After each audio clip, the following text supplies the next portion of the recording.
Hi, this is Kerry Newhoff, founding pastor of Connexus Church north of Toronto, Canada. And our verse today comes from the middle of a dialogue in the book of Job. Now, Job is a fascinating character. He's a righteous man. He loves God. And God actually is really, really fond of Job. And there's this dialogue that happens in the heavenly realms early in the book of Job where Satan says, "Oh, I'll tell you why Job is so righteous, God. It's because you blessed him. Like, look at, he's rich and he's got a great family and everything's going his way. If you took all that away, he wouldn't love you anymore."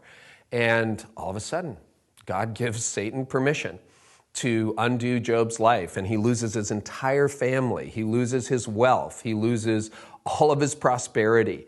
In the second round, he loses his health. And basically, he's diseased, sitting there with nothing left except his wife and a few friends. And he makes this remarkable declaration in Job chapter 19, verse 25, where despite his despair, he says this, "I know that my Redeemer lives, and that in the end, he will stand on the earth." Now, that's a remarkable verse, but it's even more remarkable when you think about Job's circumstances. So I've had some seasons in my life where God has felt really, really silent and where I've even wondered whether he's absent. But what I've realized is no matter how I'm feeling, God's promise is bigger than my problem.